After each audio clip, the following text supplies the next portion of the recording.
A BPD witness might accuse the defendant of outlandish behavior, turning minor disagreements into major allegations.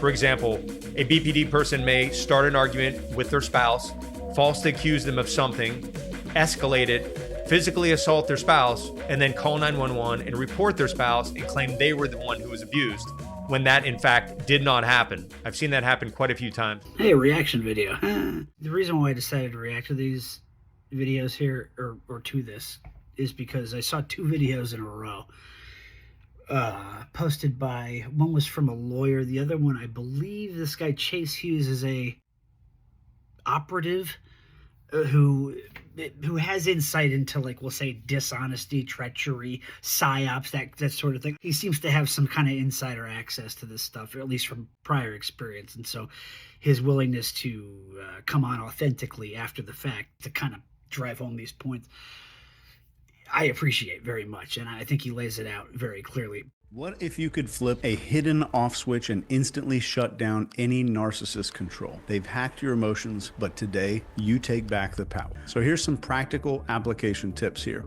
Identify the core intention behind their manipulative behavior. So are they seeking approval, control, validation, or attention? Just by looking beneath the surface of what they're saying or doing, you can better understand what emotional need or strategic outcome that they're really pursuing. Respond to the need, not the method. This might involve maybe offering a different solution, or reframing their request, or simply acknowledging their feelings without caving to the manipulation itself. Stay calm and composed. The manipulators will very often try to stir up strong emotions because it makes others more malleable. Addressing their needs and becoming the de facto problem solver while these maniacs run wild on us may seem like a solution in the moment, or in theory in the moment maybe, but it's precisely the obligatory and one-sided application, okay, of these strategies, this patient strategy, that become burdensome to the point of insanity over time.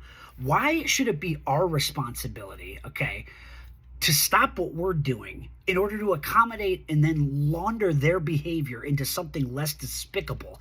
If it's the case, they're going to engage in it compulsively and without any acknowledgement of responsibility for it. Okay, again, the insight here is extremely valuable, but stoicism is not the answer. The expectation for patience and contorting of our own behavior in reaction to them is exactly the energy-sucking enterprise in which they're hell-bent on success in the first place. If you keep calm and you allow them to escape, and no one is likely to give you credit for restraint if you hold back to the point where you don't even make known the problem at hand, okay, that's a losing strategy. If I'm going to go down, I'm going to go down swinging. That's all there is to it. And frankly, the consequences of mental collapse that we suffer in the wake of repeated abuse by cluster B folk, all right, that's a bloody outcome from which the perpetrators and their defenders should not be spared a reckoning. That should be on display for all the world to see. The brainless onlookers out there who are basically the narcissist's either witting or unwitting servants, all right, they may hold you in contempt, but that's going to happen either way. It's no win, which was what makes this dynamic so insidious from the outset. But if you're going to experience pain either way, it would at least be nice if somebody out there, a third party with a set of eyeballs that can see, could at least recognize it for what it is. All right, then the narcissist will have to deal with them. Okay, they deserve at least that burden. Anybody remaining with the ability to see what's happening in plain sight for what it is will at least know the truth, and the offender will have been exposed. I want to make a big exception to this, okay? This has to do with this other video I saw with this lawyer. When confronting lies or exaggerations, preparation is crucial. It's key. Use their previous statements to trap them in contradictions. Let me show you Exhibit B, a text exchange between you and the defendant from April 16th. Do you recognize this? And then turn around and impeach them with that. Now, these types of people, again, they rely on emotion, lies, and manipulation. So they're going to tell a story, and it's going to be emotional, and it's going to be believable to someone that doesn't have experience with a person with BPD. They're going to push back. They're going to fight you. They're going to be difficult, but you must stay calm and unemotional. People with BPD often escalate when they feel they are losing control. By remaining composed and keeping your demeanor calm, you will magnify their emotional reaction, and it highlights their instability to the jury. And after about 15, 20 minutes, sometimes with some of the witnesses that I've cross-examined, the jury's kind of looking back and forth like, oh my God, this person is crazy as hell. Very few of us are afforded the opportunity to cross-examine and present to a willingly attentive jury who's going to put their eyeballs and ears on the situation with time for preparation. Okay, lay out all the evidence in sequence so that it makes sense to everybody else the same way it played out. Usually what happens is that at a moment's notice, you could be anywhere, in front of people, not in front of people, it doesn't matter. Some tactic is deployed upon you, and you don't know how to react in that moment. Why? Because you're not expecting it. And maybe this person, this awful person, is you would otherwise consider your friend. So it can get really complicated. The tendency is to not want to hold them in this regard. Why? Because, well, I got to work with you every day, or you're my brother or mother or whatever it is. So you want to, there's this tendency to give you the benefit of the doubt.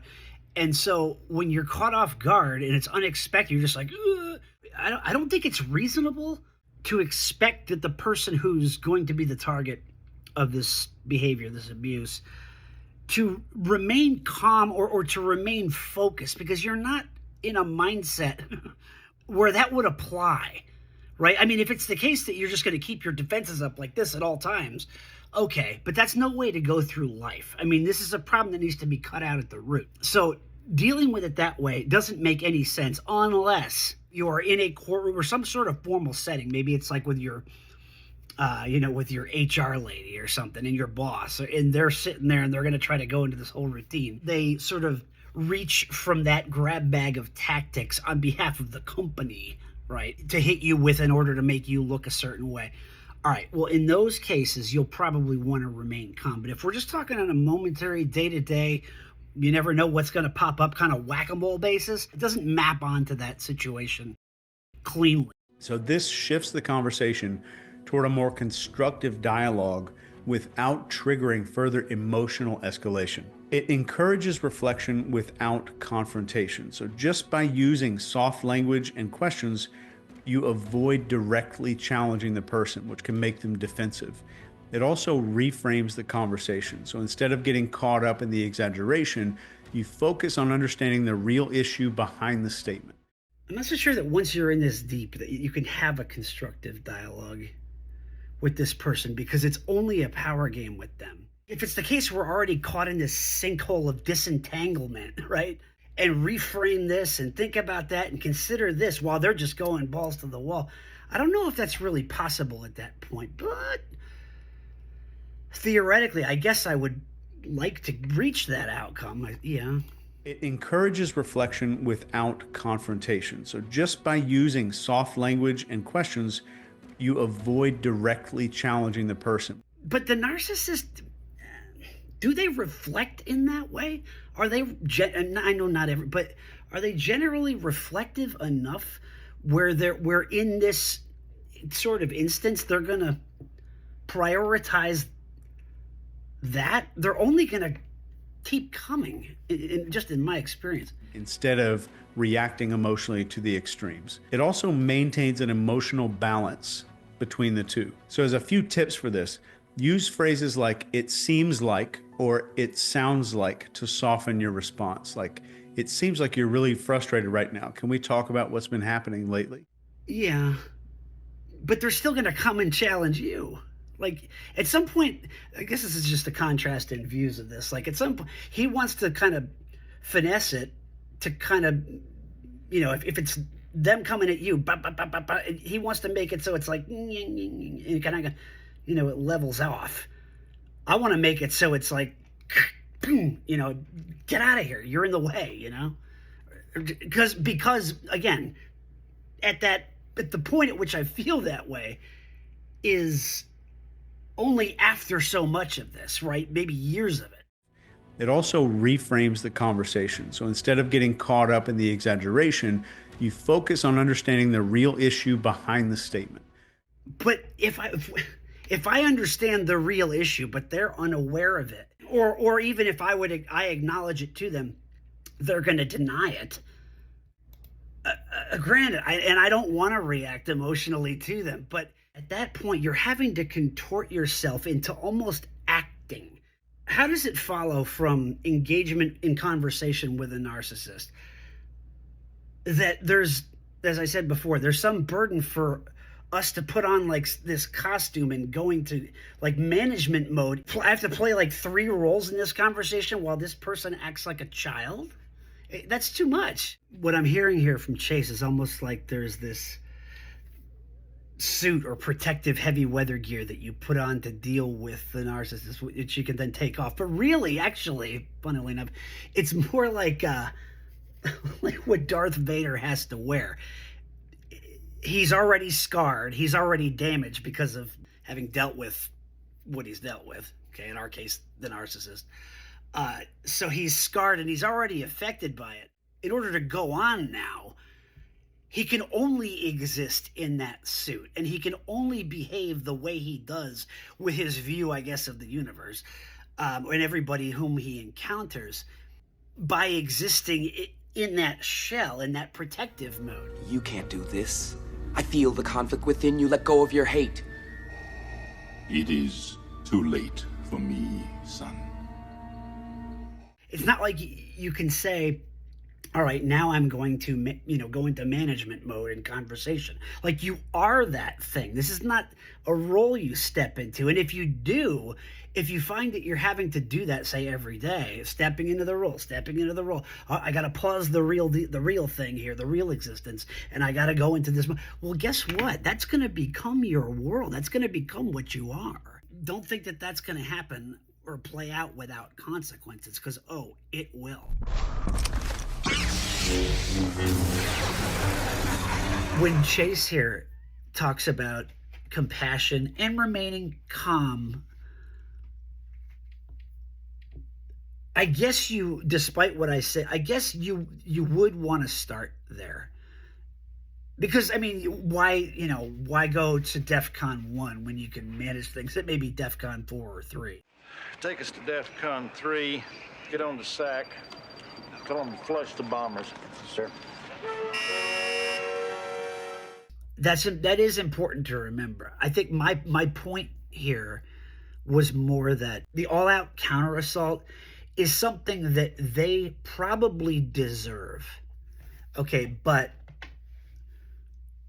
as our friends, as our neighbors, we wouldn't otherwise elect to just go out there and punish. Why? Well, if we did that, then we would be just as bad, right, as the people whose behavior we're trying to repel. If you're operating from a baseline of compassion, understanding, and willingness to connect, right?